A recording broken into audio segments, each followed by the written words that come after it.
all together and kind of bridge each other. Hear me with this on.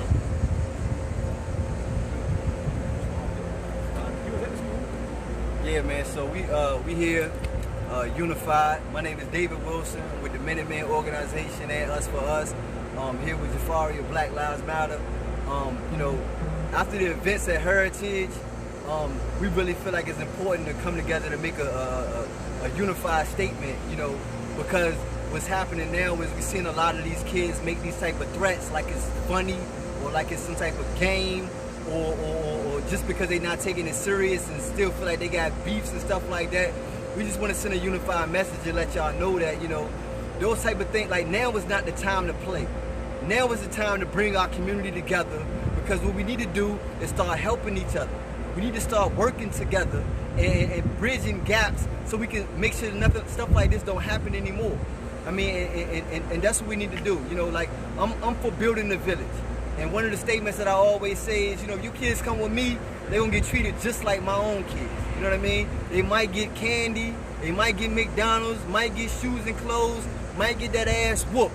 You know what I'm saying? But it's going to be in love for this village. We got to get out of the mind frame and the mentality of, you know, don't say nothing to my children. We have to get back to the village and start raising our own, you know, together. You know what I mean? And accept that straightening, because that's the only way we're gonna be able to reach these children. So, you know, that's what I stand for, and that's how I feel about it. You know, and it makes me sad and upset to see the threats that are still being made, because it's not a game and it's not to be played with. The police are really locking people up for playing like that right now. They just caught one guy in Hampton. It's not a game and it's not time to play. So, you know, think about what you're doing and think about how that's gonna affect your future. You know what I mean? We just want to say, echoing what he said, a unified effort.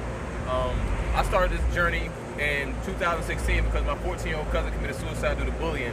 And what's going on right now is kind of like a statewide bullying, and to the most part, it's not productive for any of the 757.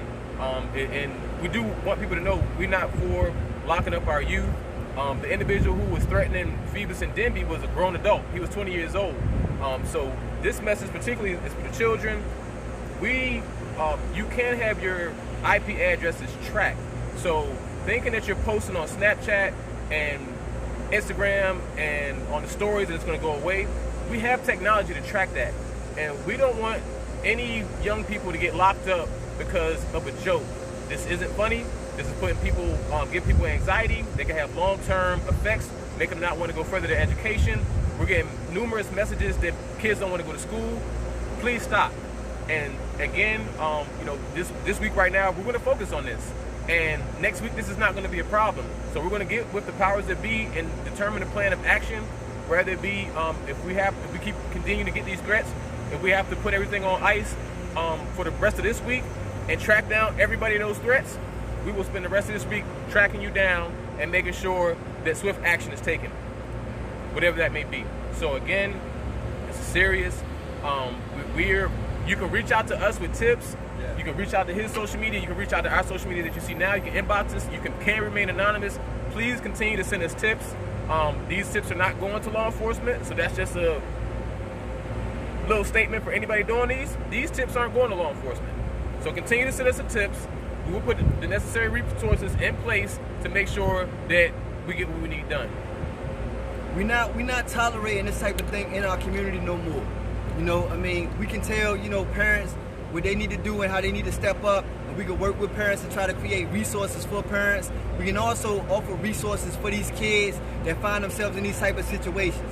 But these type of kids that are out here thinking it's funny to continuously continue to make these type of threats, you know, it's really kids out here that are being scared. And no, they not punks, and no, they not soft, and no, they not less than you. But they are people who care about their future and want to get educated so they can go beat somebody in life. If you want to go spend the rest of your life in prison because you don't care and you want to be cool to shoot somebody and think you're going to catch a body and mess with some girls and you think that make you cool, then that's you.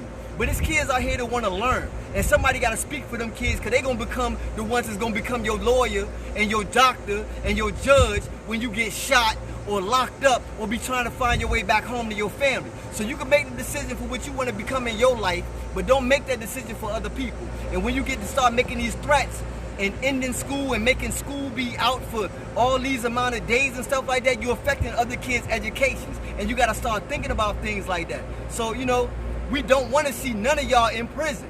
I'd rather get my hands on you myself, but we don't wanna see y'all in prison. You know what I'm saying? And just to shake the life out of y'all and just shake y'all and let y'all understand that. I wanna hug you. We hugs, we like I say, he's saying that out of a place of love. So, Yeah. you know, this is a place of love I want right to now. embrace you and love you, you know, and let you understand that, bro, it's people out here that care. And I want to say we're not browbeating anybody. And then I don't want to act like our generation was perfect, because I'll give you a testimony on my own behalf. I went to Spratly Middle School. At Spratly Middle School, there was a fight in the cafeteria. The young man bumped his head on the table and died. This is in middle school, 6th through 8th grade. This was in the 90s. We also had a situation where a girl was getting bullied continuously at the bus stop, going to Spratly Middle School. And she got tired one day, and she brought a knife to school. And she to the bus stop, and she sliced the girl up. So there was an incident like that. What's going on? Stop.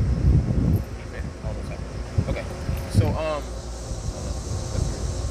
So we're just continue to say that our generation wasn't perfect.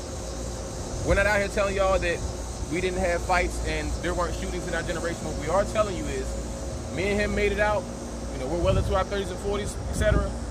And we both had to go through our own personal hells. You're looking at 2 convicted felons right here. You're looking at 2 people that have been through the judicial system, that have had guns pointed at them, that been in shootouts, that been in brawls, that been in